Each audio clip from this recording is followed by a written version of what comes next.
আপোনাৰো ওজন দ্ৰুতগতিত বৃদ্ধি পাইছে নেকি? তেন্তে আপুনিও চিকাৰ হ'ব পাৰে ফেটি লিভাৰৰ সমস্যাৰ। কিয় বৃদ্ধি পাইছে ফেটি লিভাৰৰ সমস্যা? কেনেদৰে আঁতৰাই ৰাখিব নিজকে এই সমস্যাৰ পৰা? ফেটি লিভাৰৰ সমস্যাত কম বেছি পৰিমাণে বিভিন্নজনে ভোগে।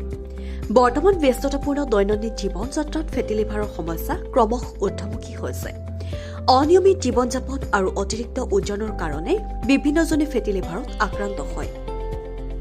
ভজা পোৰা তেল, মছলাযুক্ত খাদ্যাভ্যাস, মদ্যপানকে আদি কৰি নানান কাৰণত ফেটি লিভাৰ হ'ব পাৰে। প্ৰাথমিক অৱস্থাতে ধৰা পৰিলে ফেটি লিভাৰ প্ৰতিৰোধ কৰিব পৰা যায়। সাধাৰণতে শৰীৰত কলেষ্টৰেলৰ পৰিমাণ বাঢ়িলে ফেটি লিভাৰৰ আশংকা বাঢ়ে। ফেটি লিভাৰত আক্ৰান্ত হলে খাদ্য তালিকা সলনি কৰিব লাগে। বিশেষকৈ স্বাস্থ্যকৰ খাদ্যাভ্যাস, নিয়মিত ব্যায়াম আৰু জীৱন যাত্ৰাৰ পৰিৱৰ্তন কৰাটো অতি প্ৰয়োজন। জলফাই তেল, সতেজ শাক-পাচলি, সতেজ ফল, চেনি পৰিহাৰ কৰি বনোৱা খাদ্য গ্ৰহণ কৰিলে সুফল পোৱা যায়।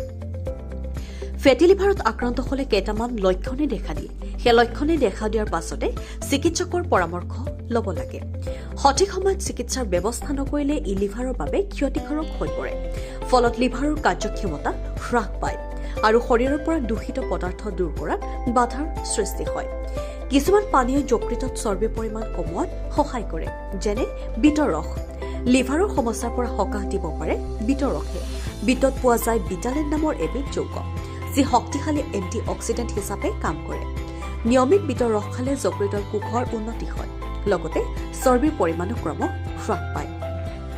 Green tea. গ্ৰীণ টিত প্ৰচুৰ পৰিমাণে এণ্টি অক্সিডেণ্ট থাকে। এইবিধ চাহে যকৃতৰ স্বাস্থ্য সুস্থ অৱস্থাত থকাত সহায় কৰে। যিসকলে ফেটি লিভাৰৰ সমস্যাত ভোগে তেওঁলোকে প্ৰতিদিনে 2 পৰা 3 কাপ গ্ৰীণ টি পান কৰিলে সুফল পাব।